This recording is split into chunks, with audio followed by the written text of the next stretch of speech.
지난주에 믿음의 시험이라는 제목으로 우리는 말씀을 나누었습니다.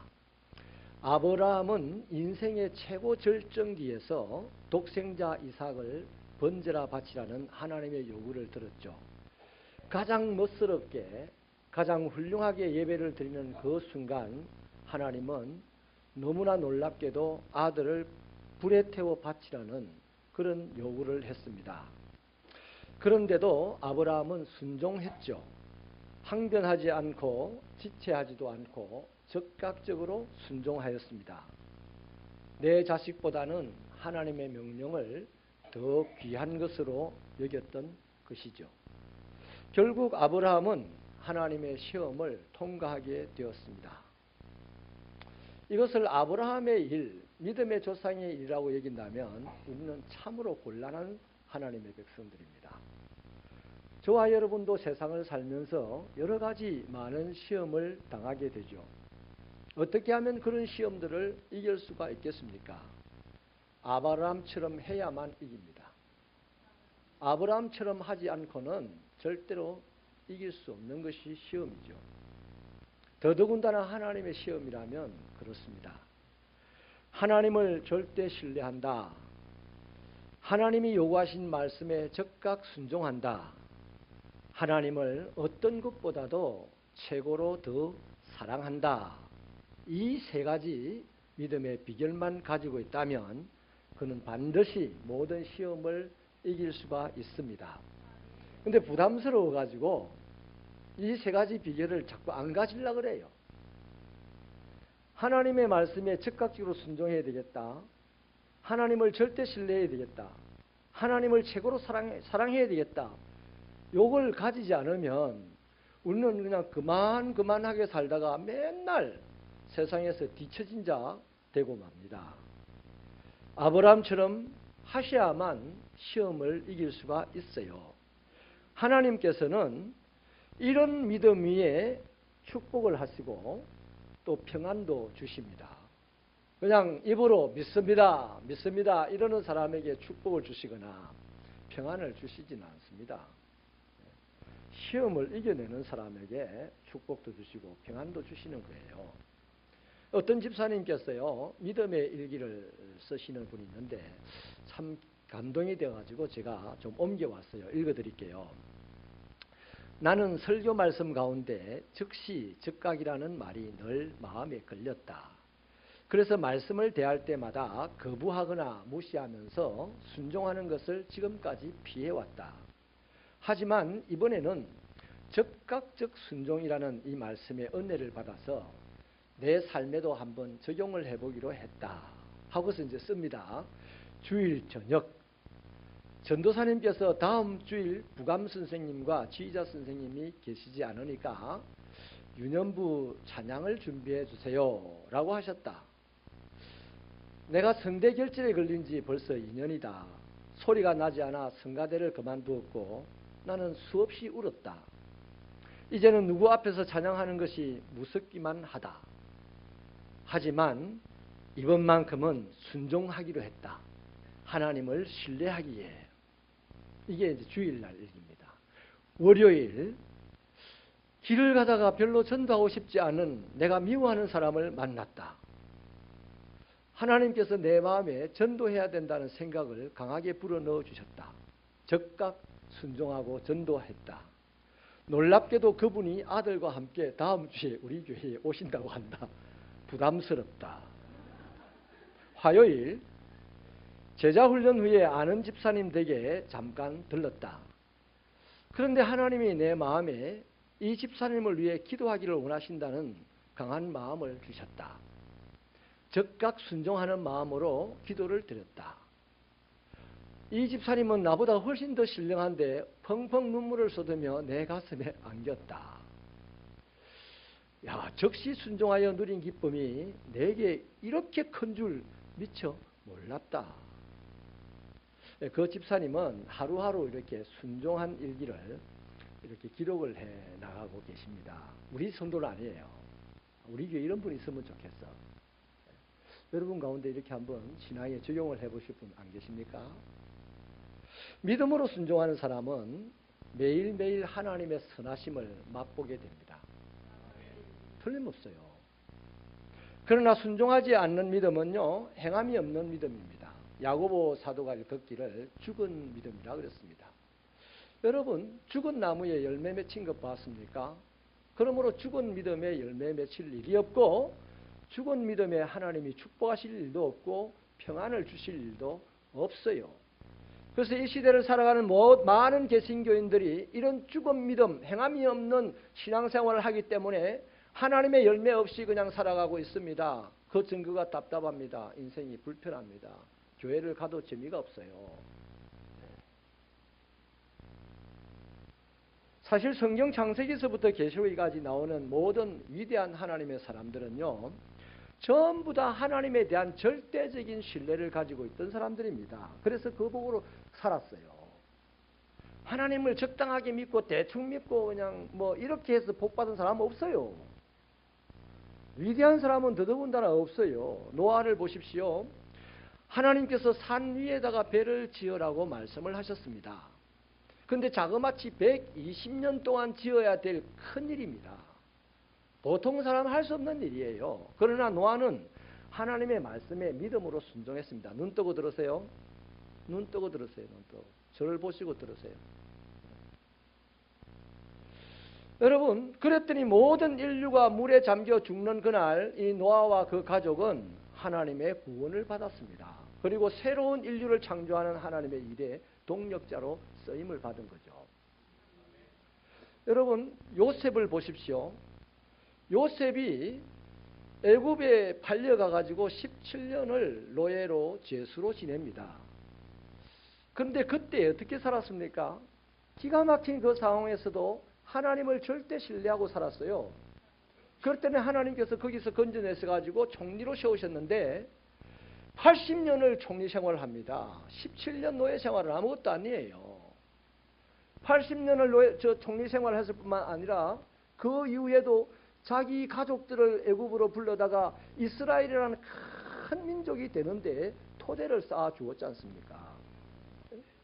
그런 겁니다. 아브라함요, 갈대아 우르에서 하나님께서 너 그 땅을 떠나라고 하나님이 요구하셨죠. 절대적인 믿음으로 그 말씀을 받아들여 순종을 했더니 아브라함은 믿음의 조상이 되게 되었습니다. 여러분, 다윗 왕이 어떻습니까? 그냥 양치기에 불과했던 사람입니다. 그런데 하나님을 절대적으로 신뢰하고 살았더니 수없는 죽음의 골짜기가 그를 엄습해 왔지만은 이 다윗은 세상에서 가장 위대한 왕이 되었습니다.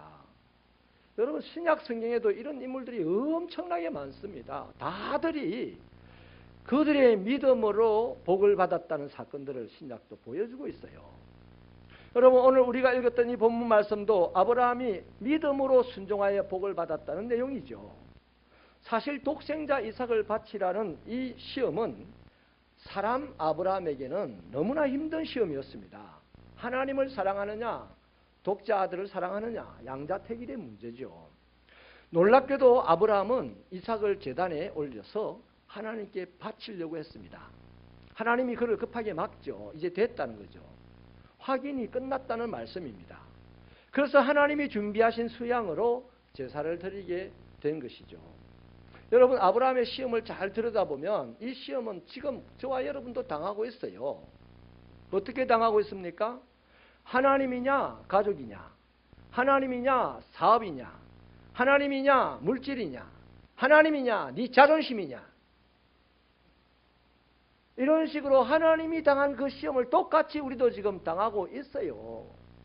그러니까 하나님과 아브라함과 내가 별 상관없는 사람이야. 아브라함은 믿음의 조상이니까 그렇게 살아야 되고 나는 그냥 성도니까 이렇게 이래 살면 안 된다니까.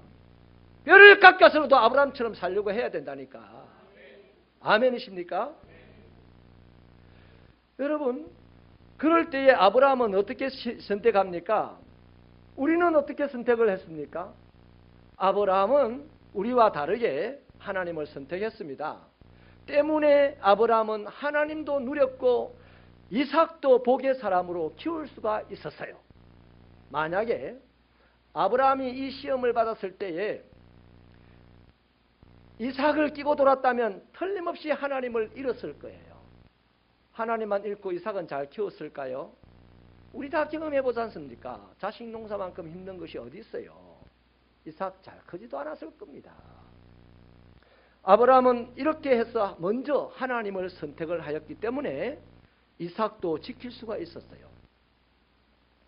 우리가 가족보다 또 물질보다 하나님을 먼저 선택하였을 때 하나님이 우리를 그것 때문에 손해보게 하실까요? 이런 믿음, 이런 생각이 있는 사람들이 바로 싸구려 신앙인인데, 이 싸구려 신앙인들이 오늘 이 시대에 너무 많기 때문에 교회는 점점 체력을 잃어가고 힘을 잃어가고 무너져가는 교회가 많으니 참 죽겠어요. 이래서 되겠습니까? 우리 새벽교회는 이럴 때 더욱더 굳건하게 일어설 수 있는 아브라함의 신앙을 가지기를 바랍니다. 아브라함의 축복을 가지려고 생각하지들 마세요. 아브라함의 신앙을 가지면 아브라함의 축복은 절로 가지는 것이라. 아멘입니까? 여러분, 우리가 내 일을 하는 것, 그거 우리 뻔하지 않습니까? 그러나 우리가 하나님의 일을 하면 하나님이 우리 일을 합니다. 그 일의 결과는 상상을 초월할 수 없을 것입니다.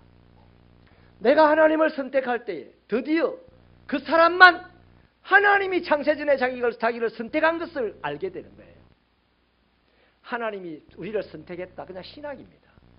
신학이 내 삶에 무슨 능력이 있습니까?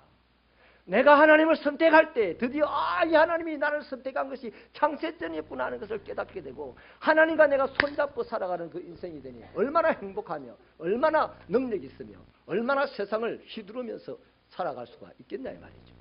좋은 예가 솔로몬이지 않습니까? 1천 문제를 하나님께 들었습니다. 하나님이 그때 나타나셔가지고 솔로몬에게 뭘 구하냐라고 물었죠. 솔로몬이 구하는 건 다 주겠다는 생각을 가지고 물었을 겁니다. 1천 번제를 들었으니까. 근데 솔로몬은 자기의 장수나 부귀 영광이나 뭐 전쟁에서의 승리 이런 것을 구하지 아니하고 하나님께서 나에게 주신 하나님의 백성들을 잘 다스릴 수 있는 지혜를 주십시오. 이렇게 구했잖아요. 그랬더니 하나님은 그에게 지혜만 주셨나요? 구하지 않았던 부귀도 주셨습니다. 생명도 주셨어요. 영광도 주셨어요. 전쟁에서의 승리도 주셨는데 전쟁을 하지 않고도 세상 열국이 찾아와가지고 항복 문서를 바치게 해주셨다 이 말이죠. 여러분, 하나님을 더 사랑함, 이것이 큰 일을 하는 사람들의 성공 비결입니다. 오늘도 우리들의 사회, 우리들의 주변에서 큰 일을 하는 예수 믿는 사람들 한번 보세요. 그 차이입니다. 그 차이. 나는 하나님을 요만큼 사랑하고 미안해 이만큼 사랑한다 그래. 근데 그런 사람들이 이만큼 사랑하는 거예요. 하나님께서는 아브라함이 하나님을 이삭보다 더 사랑했기 때문에 어떻게 해주십니까? 그들을 위하여 어린 양을 준비해 주신 거죠. 이걸 아브라함부터 시작해서 오늘 우리까지도 그렇게 좋아하면서 여호와 이레 준비하시는 하나님이라고 부르지 않습니까? 그런데요, 우리가 맨날 여호와 이레 불러사도요, 하나님은 누구를 위하여 준비하시느냐? 하나님을 절대 신뢰하는 사람을 위하여 준비하십니다. 아무것도 안 하고 그냥 불순종하고 있는 사람을 위해서 준비하시는 법이 없어요.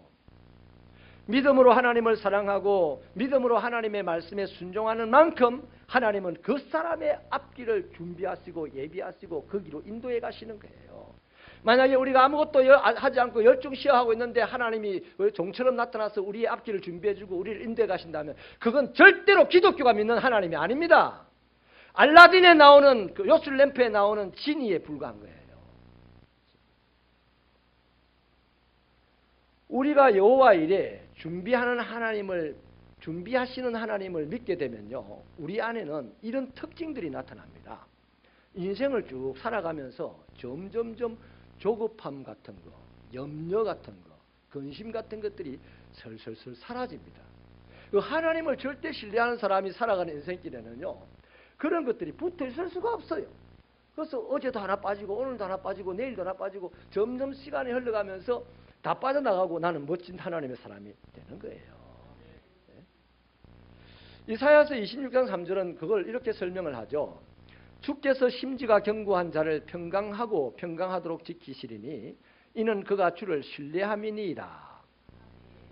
여기 평강하고 평강하도록의 말을요, 영어 성경은 완전한 평화라고 얘기를 합니다. 삶이 어렵고 힘들 때에도 주님을 절대 신뢰하는 사람만은 심지가 견고하다는 거죠. 그 신앙이 흔들리지 않는다는 거죠. 그래서 그 사람만큼은 완전한 평화를 누리면서 산다는 것입니다. 그러므로 믿음의 사람은 환난이 찾아와도 좀 평안해합니다. 늘 안심해하죠. 그게 사도행전에 나옵니다. 27장에 보면요, 로마로 가는 배 한 척이 있어요. 알렉산드리아라고 하는 큰 배입니다. 그 배는 딱 한 사람 빼고 전부 다 내노라는 사람이 탔어요. 선주가 탔습니다. 배 직원들이 탔습니다. 또 장사하러 가는 사람들이 탔어요. 또 로마의 군대가 탔습니다. 이런 사람들은 전부 그 시대에 내노라는 사람입니다. 로마는 세계에서 아무나 들어갈 수 있는 곳이 못 돼요. 대단한 사람만이 로마에 들어갈 수 있는데 이 대단한 사람들이 배를 타고 들어갔어요. 그런데 알렉산드리아라는 유라굴로라고 하는 강풍이 일어나자 이 사람들은 살려고 몸부림치다가 더 이상 안 된다는 깨닫고 이제 죽음을 기다리는 그런 망년자실한 상태에서 놓인 사람들이 되었습니다.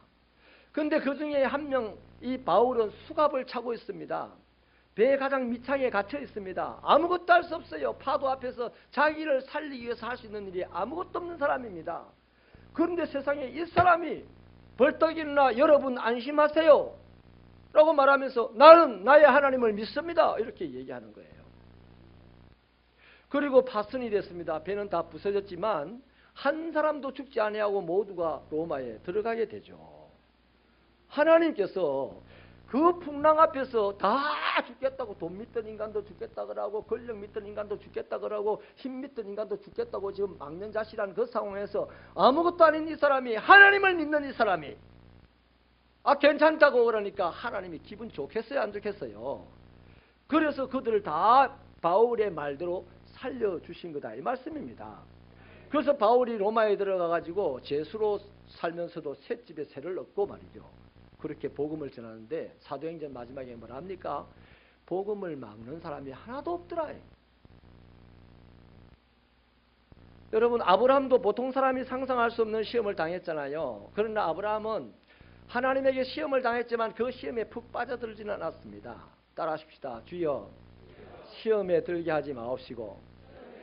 우리 맨날 기도합니다. 주기도문 가지고. 그런데 시험 찾아오면 내가 먼저 푹 빠져들어. 그 시험 들어가가지고 뭐 난리도 아니다. 그러니 이 정도가 신앙생활이 안 된다. 이 마지막 때는 아브라함처럼 신앙생활을 해야 되는 거예요. 근데 아브라함은 그 시험에 빠지지 않고 오히려 뭐라고 합니까? 하나님을 감동시키는 사람이 되었어요. 예? 하나님을 믿고 그 시험 속에서 순종해버렸어요. 그러니 하나님이 감동하지 않겠습니까? 예? 하나님은 자기를 감동시키는 이런 믿음의 사람들에게 여호와 이레의 복을 주신다는 겁니다. 그냥 우리 복 받는다 생각하면 우상숭배자하고 똑같아요. 오늘 16절을 보십시오. 이르시되 여호와께서 이르시기를 내가 나를 가리켜 맹세하노니 내가 이같이 행하여 내 아들 내 독자도 아끼지 아니하였은즉 이렇게 말씀하시죠. 하나님이 자신을 가리켜서 맹세를 하셨습니다. 그리고 17절 이하로 복을 주시는 거죠. 여러분 믿으면 어떻게 복을 받습니까? 솔직히 저는 이 부분에 대해서 설교하고 싶은 생각이 싹 없습니다. 여러분 진짜 믿음의 가장 큰 축복이 뭡니까? 내가 돈 많이 벌고 내가 건강해지고 내가 위대한 인물 되는 겁니까? 그건 나중이라니까. 그보다 더 중요한 것은 하나님을 감동시키는 겁니다. 나 위대한 인물 안 돼도 괜찮아요. 하나님을 감동시킬 수는 있어. 나 건강한 사람 못 돼도 괜찮아요. 하나님은 지금 감동시킬 수가 있습니다. 우리가. 하나님은 당신을 감동시키는 그 믿음을 원하신다는 거예요. 여러분 정말 나 때문에 하나님이 감동하신다면 내 세상살이에 뭔 걱정거리가 있겠습니까? 신경 쓸 것이 있겠습니까? 오늘 본문을 보면 하나님께서 얼마나 감동이 되셨는지 자기 이름으로 맹세를 합니다. 아니 하나님이 왜 자기 이름으로 맹세할 필요가 있습니까? 하나님 말씀 한마디면 다 끝나는 전능하신 분인데 이 말은 다른 의미가 있는 겁니다. 하나님이 너무 기뻤다는 말입니다. 자신의 감정을 주체할 수가 없다는 말입니다. 지금 하나님이 막 너무 좋아가지고 정신을 잃어버렸어요. 오버페이스를 지금 하는 거예요. 아브라함이 너무 고마운 거예요. 이 세상 천지에 지 아들 독자를 바치라고 하실 때 누가 그럴 수 있느냐? 아무도 없는데 아브라함 너는 그렇게 하는구나. 아브라함아 고맙다 이 말입니다. 그 말이에요. 이 아브라함의 행동이 고맙다는 것이죠. 여러분, 하나님을 감동시키는 사람은요, 그 사람의 그 삶도 기쁘고 하나님도 기뻐하세요. 이 시간 우리 자신에게 한번 질문을 해보십시오. 우리 많은 봉사도 합니다. 많은 예배도 드립니다. 많은 인간관계도 합니다. 그 주 예수의 이름으로. 그런데 지금까지 내가 신앙생활을 해오면서 예수를 10년을 믿었던 30년을 믿었던 나는 그 믿음의 생활 동안 하나님에게 감동을 주었던 적은 도대체 몇 번이었던가? 이 질문 한번 해보십시오. 아주 산뜻한 그리스도인들은요, 하나님을 많이 감동시킵니다. 큰 감동이든 적은 감동이든 늘 하나님을 감동시키는 마음, 감동시키는 그 생각을 가지고 행동을 하는 거예요. 근데 이게 없으면요, 그냥 믿음으로 사는 사람은 믿음으로 교회 와서 지 맘대로 행동하고 믿음으로 예배드리면서 지 뜻대로 주장하고 교회가 그러면 다 무너져. 어디 사단이 교회를 흔들어서 교회가 무너집니까? 아니에요. 하나님의 교회가 무너지는 경우는 역사 속에 하나님의 백성들이 흔들어서 무너뜨린 겁니다. 세상의 권세가 교회를 넘어뜨릴 수 없다고 했어요. 조나단 에드워드는요, 하나님은 언제 우리를 통하여 가장 크게 영광 받으실 수가 있는가 하는 질문을 해놓고 스스로 답을 하기를, 하나님은 우리의 거창한 공로를 통해서가 아니라 오히려 우리의 의존을 통해서 크게 영광 받으신다, 이렇게 답을 했어요. 다시 말하면 인간이 하나님을 절대적으로 믿을 때 하나님은 가장 즐거워하신다는 겁니다. 그래서 아브라함 오늘 왜 이런 행동을 했냐가 중요한 게 아니에요. 아브라함은 하나님을 절대 신뢰했기 때문에 그 행동을 할 수가 있었던 겁니다. 하나님은 그래서 아브라함에게 모든 것을 주어도 아깝지 않는 거예요. 이 하나님이 17절부터 18절 우리 같이 읽어보시겠습니다. 시작. 내가 내게 큰 복을 주고 내 씨가 크게 번성하여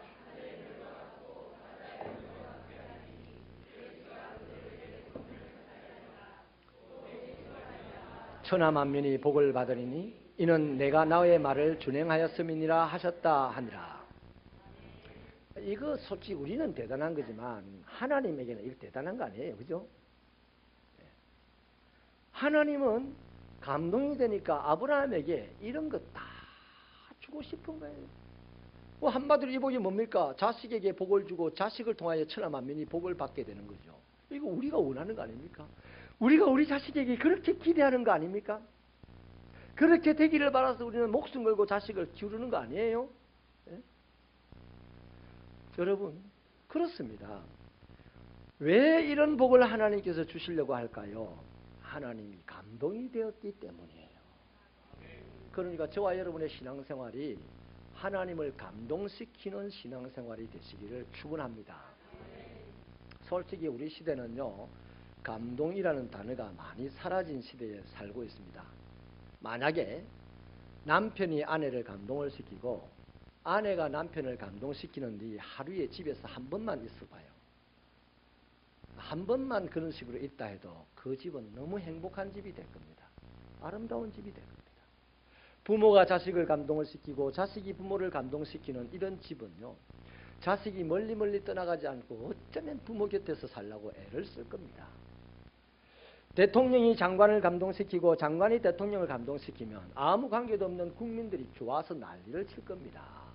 어지간한 어려움은 어렵다도 안 할 거예요. 여러분, 사장님이 고용인을 감동을 시키면 그 고용인 직원은요, 뼈가 빠지게 일을 하면서도 사장을 존경하게 될 것입니다.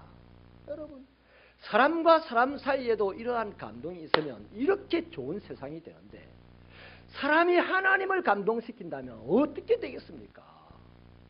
우리 이것을 잃어버리고 놓치고 살아온 것 같아서 마음이 너무 슬퍼요. 여러분, 무엇으로 우리가 감동을 하나님을 시킬 수가 있어요? 성경은 말합니다. 히브리서 11장 6절을 우리 같이 읽어보십시다. 시작.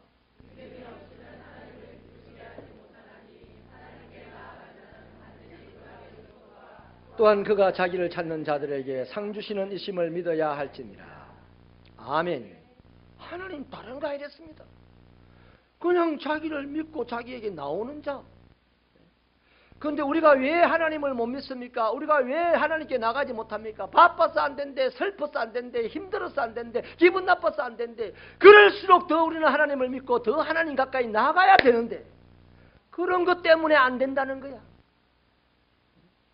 그래서 지금은 하나님이 슬퍼하는 시대입니다. 수로보니게 여인을 보십시오. 믿음으로 예수님을 감동시켰기 때문에 주님에게 복을 적시로 받지 않습니까? 저와 여러분도 우리 하나님에게 놀라운 믿음을 보여주십시다. 하나님에게 감동시키는 신앙생활을 하시자고요. 제발 그렇게 해야 되겠습니다. 지금 믿음의 결정을 하고 지금 주님께 나아가 보십시다. 어떤 일이 있습니까? 그거 놔두고 지금 믿음으로 주님께 나가보자고요. 평소에 아무리 믿음이 좋은 사람도요, 어려운 일을 당하고 환난을 겪음이 당하면 믿음이 흔들릴 수 있습니다. 그러나 그것을 이해받아서 됩니까? 그럴수록 더 하나님 앞에 가까이 나아가야 되는 거 아니겠어요? 그것이 바로 하나님께 감동을 주는 믿음이라는 것입니다. 이걸 갖다가 신학자 본헤프는 하나님 없이 하나님 앞으로라는 위대한 슬로건을 제창을 했어요. 이 본헤프는 히틀러 지하에 있던 암담한 시대의 독일의 신학자입니다. 그러니까 히틀러로 말미암아 죄 없는 사람들이 어마어마하게 죽어가는 것을 보면서 하나님께 얼마나 기도했겠어요. 그러나 하나님이 아무런 대답이 없고 계속해서 일어나면 시체들이 뒹굴고 있습니다. 그래서 하나님이 없는 것 같아요. 그럼에도 불구하고 이 헤프는 이렇게 말합니다.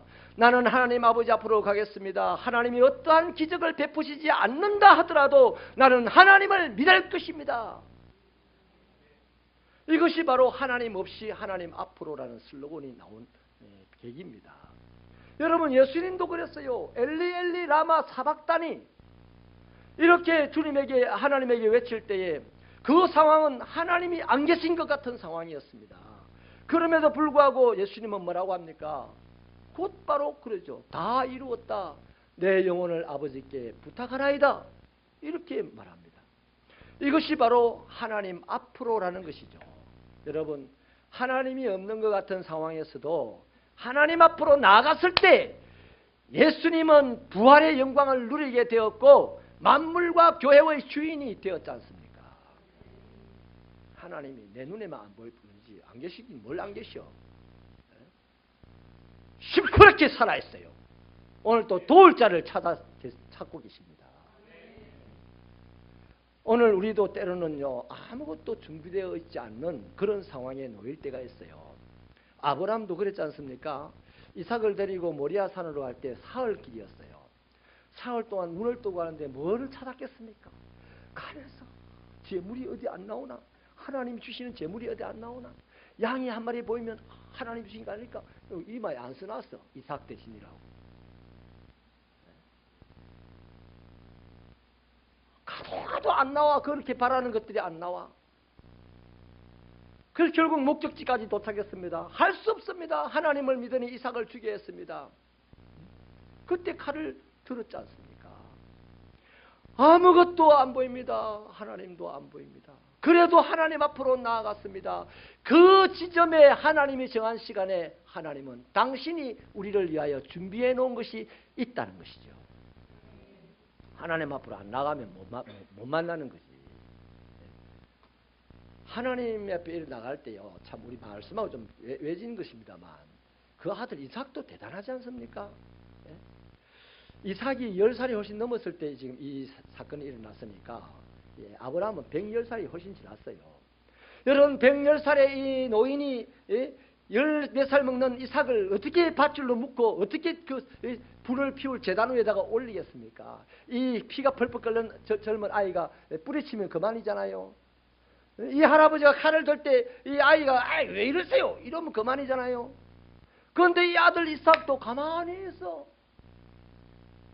하나님을 절대 신뢰하고 아버지를 믿었어요. 이 아들도. 이건 성경에 없는 얘기인데요. 우리들의 경험으로 알 수 있어요. 자식은 아버지 보고 사는 거야. 아버지가 한 거 보고 사는 게 자식이니까. 그래서 이삭도 말이죠. 주님 죽든지 살든지 주님 뜻대로 하겠습니다 하고 가만히 있은 거죠. 가만히 있은 거죠. 내 주여 뜻대로 행하세옵소서. 내 모든 일들을 다 주께 맡기고 저 천성 향하여 고요히 가리니 살든지 죽든지 뜻대로 하소서. 이거 아닙니까 이거? 박수 한번 치자. 이렇게 멋진 설교를 하는데 좋은 분이 한 분 있어가지고 그분 깨운다고 박수 치지 않습니다. 여러분 이것이 믿음이에요. 이삭은 갓난 아기 때부터 아버지의 신앙생활을 보고 자랐어요. 그러므로 부모인 우리들은 아이들에게 나의 신앙을 보여주는 삶을 살아야 됩니다. 아들 보고 백날 예배 잘 드리라 말하지 마세요. 내가 예배 잘 드리는 걸 보여주세요. 믿음의 결정을 하고 예배 생활을 하고 기도 생활을 할 때 할 수만 있으면 아들들이 보는 데서 하시라는 거예요. 저도 지금 생각하면 우리 어머니가 왜 그렇게 나를 괴롭히는지 모르겠어요. 자는데 자식 잘 자게 내비두지. 그 새벽기도 갔다 와가지고 뭐 기 옆에다가 어디 조골에 앉아가지고 아버지 하나님이 세상이 어떻게 돌아가고 저떻게 돌아가고 나와 아무 상관없는 이야기도 마지막에 한 1분 정도 우리 아들 잘 커서 뭐 이거 했어요. 시끄러워 죽겠어요. 솔솔솔솔 홍신해 죽겠어요. 근데 지금 생각해 보니까 어머니의 그 기도 소리가 너무너무 아름답고 훌륭했어요. 자식들에게 신앙생활 보여주시기를 축원합니다. 이런 자식은 위대한 역사를 이어나가게 되어 있어요. 이삭이 저절로 만들어졌다고 생각하면 우상숭배자들의 생각입니다. 이삭은 저절로 안 만들어졌어요. 아브라함이 절대 신앙으로 만들어진 겁니다. 이제 말씀을 마치겠습니다. 아브라함은 당당하게 시험을 통과했고 믿음으로 복을 받아 누렸습니다. 믿음의 축복이라는 것은 그냥 받는 것이 아닙니다. 천국은 그냥 받아요. 그런데 천국 가기까지 우리는 이 땅에 살아야 되잖아요. 이 땅에 살면서 세상을 다스리는 자가 되어야 사람들이 영향력을 행사해서 그들을 천국으로 인도할 수 있잖아요. 그래서 이 땅에 살면서 복을 받아야 되는 겁니다. 그 복은 하나님을 감동시킬 때 주십니다. 저와 여러분의 믿음이 이제 천국 가는 믿음을 뛰어넘어서 하나님을 감동시키는 믿음이 되고 이 땅의 권세와 이 땅의 모든 실세가 되셔서 이 땅의 모든 사람들을 행복하게 만드는 주의 백성들 되기를 축원합니다.